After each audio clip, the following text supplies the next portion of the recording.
you've exposed that Google is working against Trump. You've exposed the disdain Democratic candidates have for the American people. You've exposed their desire to mislead their constituents in order to win.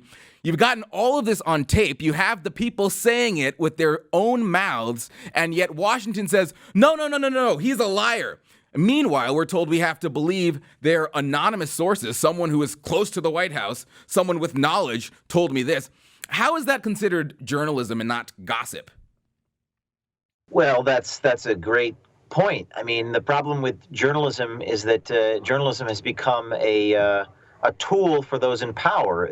When you utilize anonymous sources, you're basically withdrawing currency out of a bank. You were depending upon the reputations of these journalists. But these days, a lot of these journalists just quote people in government, so the government uses media as a propaganda mechanism. And this is true whether it's said by me or Glenn Greenwald or left-wing intellectuals like Noam Chomsky. We live in a country that our entire reason for being is to have an informed citizenry. And without an informed citizenry, we have no democracy.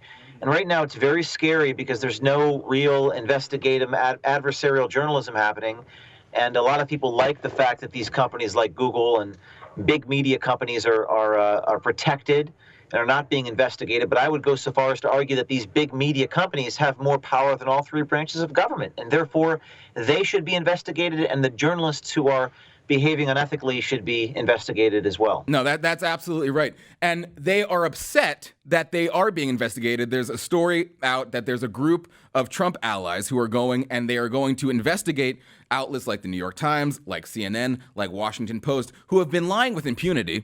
They've been telling lie after lie after lie about the president. We've exposed them on this show. We've shown you the things that they say that simply aren't true. It's getting to the point where it's a daily basis.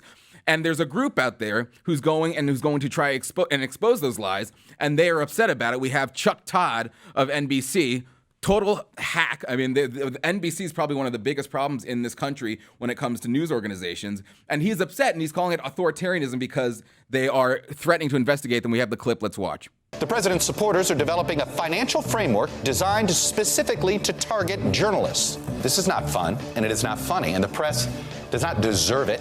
Targeting journalists is not American, and you're targeting fellow Americans, by the way. And the American president, who's supposed to uphold the Constitution, should be saying so. So they're saying that if you target journalists, in other words, if you call them out and expose their BS and expose their lies, you are akin to a communist dictatorship. Yeah, I mean, this is the whole idea of journalism is to shame the devil and tell the truth, to inform the public, right? Journalists are supposed to be the custodians of conscience. They're supposed to test and affirm what is an outrage to people. And in these days, media has all the power. I mean, there was a famous Soviet dissident, because I've heard a lot of metaphors about, un-Americanism, and you hear Nazi thrown around, you hear Soviet Union thrown around. Soviet dissident Alexander Solzhenitsyn said that the press has more power than the legislative and the executive branch and the judicial branch of government. They have all the power, but none of the responsibility. And if they're doing something wrong, if they're lying, if they're misleading, if they're cheating, they deserve to be exposed. I hear the word target, but it's really about investigating malfeasance. They're a subject of investigation. When the media is broken and the media manufactures consent, a phrase originally given by Walter Lippmann, used by Noam Chomsky in a book called Manufacturing Consent, when they propagandize the masses and they lie to people, they deserve to be investigated. The public has a right to know that they are lying. And this is not a new concept. This goes back the 20th century. Muckrakers were frustrated by the press's activities. So yes, because in the era of Trump, it's about what Donald Trump says, but the media deserves to be held to account. And of course, they don't think so because they don't think there's anything wrong with themselves. They don't have the ability to practice introspection.